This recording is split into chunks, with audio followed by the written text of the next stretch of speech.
Hello दोस्तों, अगर आप हमेशा स्वस्थ और मस्त रहना चाहते हैं तो मेरे चैनल को हरे कृष्णा योग मंदिर मीना को सब्सक्राइब करें, बेल आइकन को प्रेस करें ताकि मेरे न्यू वीडियोस की नोटिफिकेशन आपको मिलती रहे। हरे कृष्णा योग मंदिर में आप सभी का स्वागत है। मुद्रा की इस श्रृंखला में आज हम एक नई मुद्रा सीखेंगे, जानेंगे, जिसका नाम है व्यान मुद्रा। अधिकतर लोग यह समझते हैं कि योगासन और प्राणायाम करके ही, व्यायाम करके ही तंदुरुस्ती हासिल की जा सकती है। लेकिन दोस्तों, मुद्रा चिकित्सा योग का एक रूप है।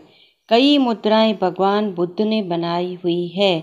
भगवान बुद्ध की ये जो चिकित्सा है, ये दिव्य चिकित्सा है और मैंने तो बहुत सारे लोगों के ऊपर ये प्रैक्टिकल आजमाई हुई है। जिनको वाव हुआ उनको वायु मुद्रा करवाई, एसिडिटी की मुद्राएं हैं, एनर्जी नहीं थी शरीर के अंदर, नींद नहीं आती थी, हेमोग्लोबिन तक इन मुद्रास से बढ़ना स्टार्ट हुआ है। मुद्रास को आप ध्यान दें, मुद्रास को अच्छी तरह से सुनें, अपने जीवन में अपनाएं। यहाँ तक कि जिसका बीपी लो हो जाता है उसको कंट्रोल में करने के लिए मुद्रा काम आती है। जिसका हाई हो जाता है उसको भी कंट्रोल करने के लिए मुद्रा काम आ सकती है। लेकिन इसका पूर्ण ज्ञान होना बहुत ज़रूरी है। किस टाइम पे करनी है, किस टाइम पे नहीं करनी है, यह आपको मालूम नहीं होगा तो आपको फ़ायदे की जगह नुकसान भी हो सकता है। हमारे शरीर में 5 तरह की वायु रहती है, 5 तरह के प्राण होते हैं। उसमें से एक का नाम है व्यान। सारे शरीर में संचार करने वाली व्यान वायु से ही शरीर सब क्रियाएं करता है। यानी शारीरिक जो भी क्रियाएं हैं वो इस प्राण के बदौलत होती है। इसी से सारे शरीर में रस पहुंचता है, यानी न्यूट्रिएंट्स, पसीना बहता है, खून चलता है, आदमी उठता बैठता और चलता फिरता है और आंखें खोलता तथा बंद करता है। जब यह वायु असंतुलित यानी बैलेंस में नहीं रहता या खराब होती है तब प्राय यानी अक्सर सारे शरीर में एक न एक रोग उत्पन्न हो जाता है। सीखेंगे इसको करने का तरीका, विधि। योगासन की चटाई पर बैठ जाएंगे। आपका हेड, आपका बैक, आपका नेक तीनों एक लाइन में यानी बिल्कुल सीधे स्ट्रेट रहेंगे। पद्मासन, सुखासन, वज्रासन या सिद्धासन में भी आप बैठ सकते हैं। दोनों हाथ अपने घुटने के ऊपर रखेंगे। आप नीचे नहीं बैठ सकते हैं तो आप चेयर पर यानी कुर्सी पर, पलंग पर और सोफ़ा पर बैठकर भी इस मुद्रा का अभ्यास कर सकते हैं। दोनों हाथों को दोनों घुटनों के ऊपर रख देंगे। फर्स्ट फिंगर और मिडिल फिंगर, फर्स्ट फिंगर यानी तर्जनी, मिडिल फिंगर यानी मध्यमा, इन दोनों को आपस में मिलाएंगे। पहले दोनों को साथ में रखेंगे, फिर अंगूठे के टिप को इनके टिप के साथ टच करवाएंगे। कई लोग क्या करते हैं, अंगूठा और पहली फिंगर मिला देंगे या अंगूठा मिडिल फिंगर मिला देंगे, फिर दोनों ऐसे करते हैं। अंगूठा इन दोनों अंगुलियों के बीच में आना जरूरी है। मुद्राओं का अभ्यास बहुत ही बारीकी से, सावधानी से करना चाहिए। कौन सा टिप किस फिंगर के टिप को छूता है या नहीं छूता है, इस पे पूरी चिकित्सा प्रणाली डिपेंड करती है। तो इसमें दोनों फिंगर्स को साथ में पहले रखेंगे, फर्स्ट और मिडिल फिंगर, और फिर अंगूठे की टिप को इनके साथ टच करवाएंगे। बाकी की 2 फिंगर, रिंग फिंगर और स्मॉल फिंगर, बिल्कुल सीधी स्ट्रेट रहेगी। इतना पर करने से यह मुद्रा बन जाती है। यह मुद्रा दोनों हाथों से भी की जा सकती है और उल्टे हाथों से भी की जा सकती है। इस मुद्रा को करने का टाइम पीरियड है 15 से 45 मिनट, यानी 15 के 3 स्लॉट्स में भी आप इसे कर सकते हैं, विभाजित कर भी कर सकते हैं।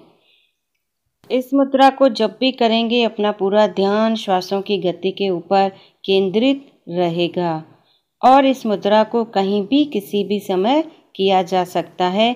लेकिन अगर रात को आप ना करें तो ज़्यादा अच्छा होगा, क्योंकि रात को कई लोगों को करने से नींद डिस्टर्ब हो जाती है और नींद नहीं आती, इसलिए आप इसको निश्चिंत टाइम पे कर सकते हैं। सुबह और शाम का टाइम बेस्ट माना गया है किसी भी मुद्रा को करने के लिए। प्राणायाम या मेडिटेशन करने के टाइम भी मुद्रा का अभ्यास कर सकते हैं। अब जानेंगे इसको होने वाले फायदों के बारे में। इस मुद्रा को करने से, जैसा कि आप पिक्चर में देख रहे हैं, हमारी 2 फिंगर और अंगूठा तीनों साथ में मिलते हैं। फर्स्ट यानी इंडेक्स फिंगर वायु को रिप्रेजेंट करती है, सेकंड यानी मिडिल फिंगर मध्यमा आकाश को रिप्रेजेंट करती है, और अंगूठा यानी थंब फायर को यानी अग्नि को रिप्रेजेंट करता है। 5 एलिमेंट्स की 5 फिंगर आपको याद रहना बहुत ज़रूरी है, तब आपको मुद्रास का पूरा विज्ञान बहुत आसानी से समझ में आ जाएगा। इसलिए इस मुद्रा से अग्नि, वायु और आकाश तीनों एलिमेंट बैलेंस में होते हैं। इस मुद्रा से ब्लड सर्कुलेशन बहुत बढ़िया हो जाता है, ब्लड प्रेशर बहुत अच्छा होता है।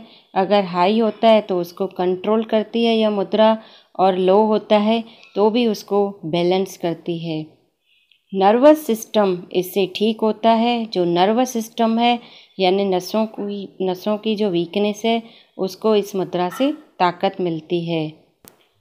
काम करने की इच्छा न होना, एंथुजियाज्म उत्साह का न होना, और थॉट्स का बिल्कुल स्लो प्रोसीजर होना, यानी कुछ भी करने की इच्छा ही नहीं होना और विचार तक ना आना, ये सारे प्रॉब्लम्स इस मुद्रा का अभ्यास करने से ठीक होते हैं। विचारों में स्पीड आती है, उत्साह उमंग आता है, और जो नर्वस सिस्टम ब्रेकडाउन है वो भी ठीक हो जाता है।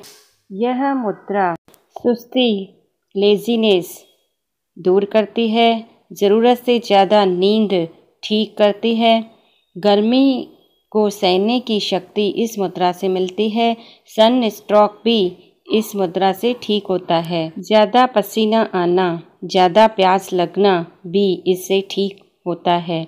यह मुद्रा वजन कम करने में मदद करती है, इसलिए इस मुद्रा से वेट लॉस भी होता है। Loose motions, gas related problem भी इस मुद्रा से ठीक होते हैं। एक्सेसिव यूरिनेशन यानी बार बार पेशाब आना, थोड़ा थोड़ा आना, रुक रुक के आना, यूरिन में इन्फेक्शन यानी बर्निंग सेंसेशन, पस का आना, सभी प्रॉब्लम्स में यह मुद्रा काफ़ी कारगर है।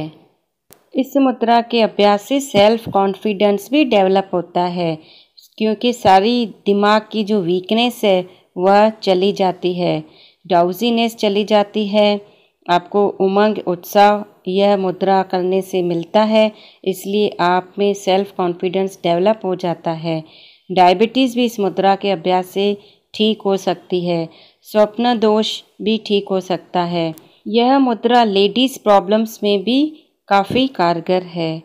दोस्तों, आप इसी तरह मुद्रास का अभ्यास करते रहें और दूसरों से करवाते रहें। इसी शुभकामना के साथ मैं विदा लेती हूँ।